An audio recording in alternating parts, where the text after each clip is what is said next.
Hello friends, welcome back to my channel. আজকে আমি তোমাদের সঙ্গে আলোচনা করব জিকে ফাউন্ডেশন ক্লাসের 44 নম্বর সেট নিয়ে। এই ভিডিওটিতে আমি কিংডম অ্যানিমালিয়া বা প্রাণী রাজ্যের শ্রেণীবিন্যাস সম্পর্কিত বিভিন্ন তথ্য তোমাদের সঙ্গে আজ ডিসকাস করব। এই টপিকটি খুবই গুরুত্বপূর্ণ বিভিন্ন এক্সামের জন্য, বিশেষ করে যারা সামনে মিসলেনিয়াস দিতে চাইছো তাদের জন্য সায়েন্সের প্রত্যেকটা টপিক কিন্তু খুবই গুরুত্বপূর্ণ। সায়েন্সের উপর থেকে বেশি করে তোমরা জোর দাও, কারণ এই সায়েন্স সাবজেক্টের উপরে কিন্তু বেশি প্রশ্ন আসার সম্ভাবনা আছে। তাই ভিডিওটা শেষ পর্যন্ত দেখবে এবং এর আগের ক্লাসগুলো যারা দেখোনি তারা অবশ্যই ভালো করে দেখে নেবে, কারণ প্রত্যেকটি ভিডিওই কিন্তু বাছাই করে বানানো হচ্ছে, ঠিক যেমনটা তোমাদের এক্সামে আসার সম্ভাবনা থাকে। আর এর আগের ভিডিওগুলো যারা পেতে চাইছো তারা প্লেলিস্টে একবার চেক করে নেবে, সেখানে তোমরা সমস্ত ভিডিও পরপর পেয়ে যাবে।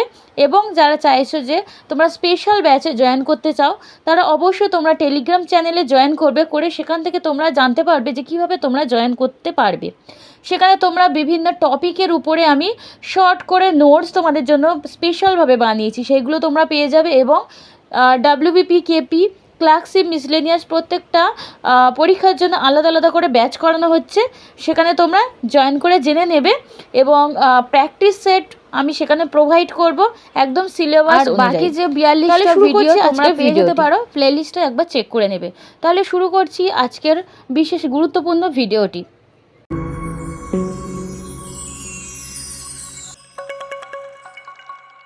কিংডম অফ লাইফ অর্থাৎ জীবের রাজ্য সম্বন্ধিত কিছু পয়েন্ট আমরা আগে দেখে নেব, তারপরে আমরা প্রাণী রাজ্যের শ্রেণীবিন্যাস সম্বন্ধে জানবো। প্রথমে আমাদের দেখতে হবে জীবদেহের শ্রেণীবিন্যাস কে করেন। জীবদেহের শ্রেণীবিন্যাস করেন বিজ্ঞানী হুইটেকার 1969 সালে। তাহলে এবার দেখো, বিজ্ঞানী হুইটেকার জীবদেহকে কটি রাজ্যে শ্রেণীবিন্যাস করে, ভালো করে ব্যাপারটা বুঝবে, না হলে এটা প্রবলেম হয়ে যাবে। এর অনেক ভাগ আছে, সেগুলো প্রবলেম হয়ে যাবে, সেটাকে ভালো করে বোঝো এর শ্রেণীবিন্যাসটা কিভাবে করা হয়েছে। জীবদেহকে কটি রাজ্যে শ্রেণীবিন্যাস করে বিজ্ঞানী হুইটেকার, সেটা হয়ে যাবে 5টি রাজ্যে: মনেরা, প্রোটিস্টা, ছত্রাক, প্লান্টি, অ্যানিমালিয়া। আমরা আজকে আলোচনা করব অর্থাৎ দেখে নেব অ্যানিমালিয়া সম্বন্ধে। অ্যানিমালিয়া সম্বন্ধে জানার জন্য আগে দেখতে হবে অ্যানিমালিয়া কোন পদ্ধতিতে পুষ্টি সম্পন্ন করে। পরভোজী পদ্ধতিতে অ্যানিমালিয়া পুষ্টি সম্পন্ন করে। এবার দেখে নাও প্রাণী রাজ্যের বিভিন্ন শ্রেণীবিন্যাসগুলো কিভাবে করা হয়েছে। প্রাণী রাজ্যকে প্রধানত কয়টি ভাগে ভাগ করা হয়? 2 ভাগে, সেটা হলো নন কর্ডাটা আর কর্ডাটা। নন কর্ডাটা বা অকর্ডাটা গোষ্ঠীকে কটি পর্বে ভাগ করা হয়? সেটা হচ্ছে 10টি। কোথাও কোথাও তোমরা এটা দেখতে পাবে 8টি ভাগে ভাগ করা হয়। তাহলে সেটা যখন দেখবে তোমরা অপশন অনুযায়ী, এটা যদি পরীক্ষায় আসে তোমরা সেটা অপশন অনুযায়ী অ্যান্সারটা করবে। প্রথমত দেখে নাও Porifera, Cnidaria, Ctenophora, Platyhelminthes, Nematoda, Annelida, Arthropoda, Mollusca, Echinodermata, Hemichordata. এই 10টি ভাগ। এই 10টি ভাগ তোমরা কিভাবে মনে রাখবে? তোমরা প্রত্যেকটা নাম মনে রাখার কোনো সেরকমভাবে মনে রাখার কোনো প্রয়োজন নেই। তোমরা প্রথমত দেখবে এর উদাহরণগুলো কি আছে, এদের বৈশিষ্ট্য কি আছে, সেইগুলো হিসাবে তোমরা দেখো, তাহলে মনে থাকবে। প্রথমে দেখো পরিফেরা পর্বের অন্তর্গত প্রাণীদের নাম কি, যেটা ইম্পর্টেন্ট এক্সামের জন্য। সাইকন আর বাথ স্পঞ্জ, এই দুটো হলো পরিফেরা পর্বের অন্তর্গত। দেহ প্রাচীরে এর অসংখ্য ছিদ্র বা পোর থাকে। তাহলে আমরা এই অসংখ্য ছিদ্র বা পোর দেখে বুঝতে পারবো এই প্রাণীগুলো পরিফেরার অন্তর্গত। এরপরে আছে নিডারিয়া। নিডারিয়া পর্বের প্রাণীর নাম কি কি? নিডারিয়ার মধ্যে রয়েছে হাইড্রা, জেলিফিশ। এই প্রাণীদের দেহে এন্ডোডার্ম ও এক্টোডার্ম স্তরে বিন্যস্ত। এই প্রাণীদের দেহ এক্টোডার্ম ও এন্ডোডার্ম স্তরে বিন্যস্ত। টিনোফোরা, থার্ড যে পর্বটা, টিনোফোরা পর্বের প্রাণীর নাম কি কি? বেরো, হর্মিফোরা, এগুলো সবই টিনোফোরা পর্বের অন্তর্গত। এবার ফোর্থ, দেহে দেহ চ্যাপ্টা পাতা বা ফিতের মতো দেখতে প্রাণীরা কোন পর্বের অন্তর্গত? দেহ চ্যাপ্টা পাতা বা ফিতের মতো দেখতে হয়, সেটা হলো প্লাটিহেলমিনথাস। প্লাটিহেলমিনথাস পর্বের প্রাণীরা চ্যাপ্টা পাতা বা ফিতের মতো দেখতে হয়। এদের উদাহরণ হলো যকৃৎ কৃমি, পিতাকৃমি। এদের দেহ এক্টোডার্ম, মেসোডার্ম, এন্ডোডার্ম এই 3টি স্তরে বিন্যস্ত। বোঝা গেল? পরে আছে প্লাটিহেলমিনথাস পর্বের প্রাণীদের রেচন অঙ্গের নাম কি? মানে এই পর্বের অন্তর্গত প্রাণীদের রেচন অঙ্গের নাম কি? ফ্লেম কোষ। তাহলে এইভাবে তোমরা মনে রাখতে পারবে ফ্লেম কোষটা কোন কোন প্রাণীর দেহের রেচন অঙ্গ। আমাদের রেচন অঙ্গ থেকেও পরীক্ষায় প্রশ্ন আসার সম্ভাবনা আছে। রেচন অঙ্গটা যারা এখনো করোনি তারা অবশ্যই পড়ে নেবে। এছাড়া আমি যদি সময় পাই এক্সামের আগে আমি রেচন অঙ্গ, শ্বাস অঙ্গগুলো তোমাদেরকে শেয়ার করে দেব। রক্ত সংবহন তন্ত্র অনুপস্থিত এমন প্রাণীরা কোন পর্বের অন্তর্গত? রক্ত সংবহন তন্ত্র নেই, সেটা হচ্ছে নিমাটোডা পর্বে, সেটা হবে গোলকৃমি, গোদকৃমি। তাহলে আমাদের মনে রাখতে হবে গোলকৃমি, গোদকৃমি এইগুলো কোন পর্বের মধ্যে রয়েছে? নিমাটোডা। আর এদের মনে রাখতে হবে রক্ত সংবহন তন্ত্র এদের অনুপস্থিত বা নেই। কোন পর্বের প্রাণীরা অসংখ্য আংটির মতো খণ্ডক নিয়ে গঠিত হয়? অ্যানিলিডা। অসংখ্য আংটির মতো খণ্ডক নিয়ে গঠিত হয়। কোন পর্বের প্রাণীদের রেচন অঙ্গ নেফ্রিডিয়া? সেটার অ্যান্সার হবে অ্যানিলিডা পর্বের। এই অ্যানিলিডা পর্বের বিভিন্ন প্রাণীদের নাম যদি জিজ্ঞেস করে তখন মনে রাখবে কেঁচো, জোঁক এগুলো হলো অ্যানিলিডা পর্বের প্রাণীর নাম। আর এদের রেচন অঙ্গ নেফ্রিডিয়া। কেঁচো এটা কি ধরনের প্রাণী আরেকটা মনে রাখবে, এটা হলো একটি অঙ্গুরিমাল প্রাণী। অঙ্গুরিমাল প্রাণীর উদাহরণ যদি জিজ্ঞেস করা হয় তখন কেঁচো, জোঁক এগুলো। এদের দেহ ত্রিস্তর বিশিষ্ট, এক্টোডার্ম, মেসোডার্ম, এন্ডোডার্ম। মোলাস্কার রেচন অঙ্গ, মোলাস্কার রেচন অঙ্গর নাম কি? সেটা হলো বৃক্ক বা বোজনাসের অঙ্গ। এটা খুবই ইম্পর্টেন্ট, এটা এক্সামে অলরেডি এসে গিয়েছে, মনে রাখবে। মোলাস্কা পর্বের প্রাণীর নাম কি কি? তাহলে এবার দেখো মোলাস্কা পর্বের প্রাণীদের নাম কি? জল শামুক, স্থল শামুক, ঝিনুক এগুলো মোলাস্কা পর্বে। এদের আরেকটা নাম কি বলা হয়? কম্বোজ প্রাণী বলা হয় মোলাস্কা পর্বে। একাইনোডার্মাটা পর্বের প্রাণীর নাম কি? এটাও একটা স্তর বা পর্ব। এটা পরের প্রাণীদের নাম হলো তারা মাছ, সমুদ্র শসা। বেশি কিছু এদের জানার দরকার নেই, যেইগুলো এক্সাম রিলেটেড শুধু সেগুলোই মনে রাখো, কারণ এখন ডিটেলসে পড়তে গেলে তোমাদের প্রবলেম হয়ে যাবে, তখন তোমরা মনে রাখতে পারবে না, আর এত টাইমও নেই। ব্যালানোগ্লসাস, স্যাক্লোগ্লসাস, স্যাকোগ্লসাস, ব্যালানোগ্লসাস প্রাণী দুটি কোন পর্বের অন্তর্গত? হয়ে যাবে হেমিকর্ডাটা। গলবিলের পাশে ইউ আকৃতির ফুলকা ছিদ্র বর্তমান এই পর্বের। মনে রাখবে পয়েন্টটি। কর্ডাটা পর্বটি কটি উপপর্বে বিভক্ত? এবার আমরা দেখে নেব কর্ডাটা। এতক্ষণ পড়লাম নন কর্ডাটা, এবার পড়ব কর্ডাটা। কর্ডাটা পর্ব 3টি উপপর্বে বিভক্ত: euro chordata, cephalo chordata, Vertebrata. ঠিক আছে। সারা জীবন ধরে নোটোকর্ড থাকে কোন পর্বে? সারা জীবন ধরে নোটোকর্ড থাকে।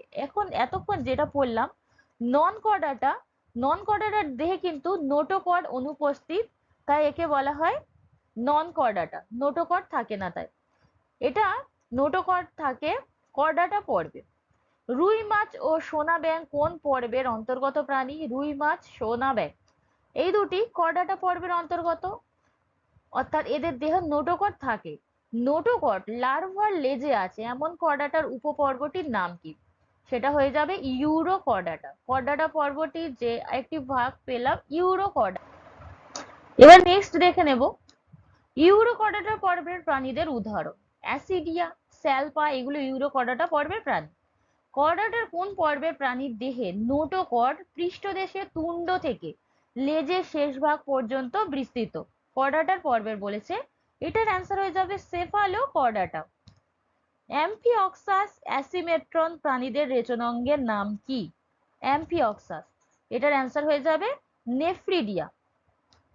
দেহের দুপাশে ভি আকৃতির মায়োটোম পেশি থাকে, মায়োটোম পেশি থাকে দেহের দুপাশে।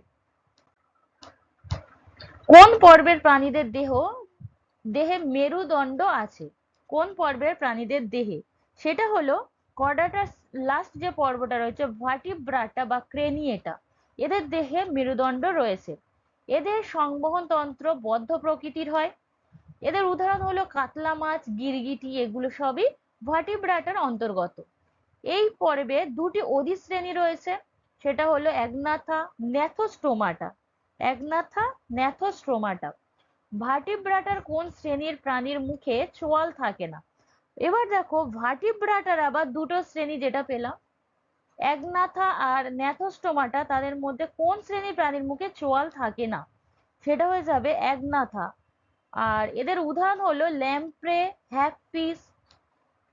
এদের দেহে বহিঃকঙ্কাল থাকে না। পরের প্রশ্ন, মিক্সিন ও পেট্রোমাইজন অ্যাগনাথার কোন শ্রেণীর অন্তর্গত? আমরা দেখলাম অ্যাগনাথার দুটো শ্রেণী আছে, অ্যাগনাথার একটি শ্রেণী আছে, সেটা নাম হলো সাইক্লোস্টোমাটা। এই সাইক্লোস্টোমাটার মধ্যে কোনো এই এটার নাম হচ্ছে মিক্সিন ও পেট্রোমাইজন। এটা অ্যাগনাথার শ্রেণীর অন্তর্গত। এদের মুখ চোয়ালবিহীন, এইটা মনে রাখতে হবে, এদের মুখ চোয়ালবিহীন। আর উদাহরণটাও মনে রাখবে। ভার্টিব্রাটার কোন শ্রেণীর মধ্যে একজোড়া নাসারন্ধ্র রয়েছে? ভার্টিব্রাটার, যেহেতু ভার্টিব্রাটা দুই প্রকার, অ্যাগনাথা ও ন্যাথোস্টোমাটা, এবার দুটোর মধ্যে আরেকটা ভাগ যেটা, সেটাতে রয়েছে একজোড়া নাসারন্ধ্র, সেটা হলো ন্যাথোস্টোমাটা। এদের উদাহরণ পায়রা, গিনিপিগ। এটি 6টি শ্রেণীতে বিভক্ত, সেটা হচ্ছে কন্ড্রিকথিস, অস্ট্রিকথিস, উভচর, সরীসৃপ, পক্ষী, স্তন্যপায়ী। এই 6টি যে ভাগ শ্রেণী আছে সেগুলো সবই ন্যাথোস্টোমাটার মধ্যে। পরের প্রশ্ন, কোন কোন মাছের দেহ প্লাকয়েড আঁশ দ্বারা আবৃত? এটা খুবই ইম্পর্টেন্ট প্রশ্ন। হাঙর, ইলেকট্রিক মাছ, এইগুলো প্লাকয়েড আঁশ দ্বারা গঠিত। এইগুলো সবই ন্যাথোস্টোমাটার অন্তর্গত কন্ড্রিকথিস কন্ড্রিকথিস শ্রেণীর মাছ, এগুলো মানে প্রাণী, হাঙর, ইলেকট্রিক মাছ।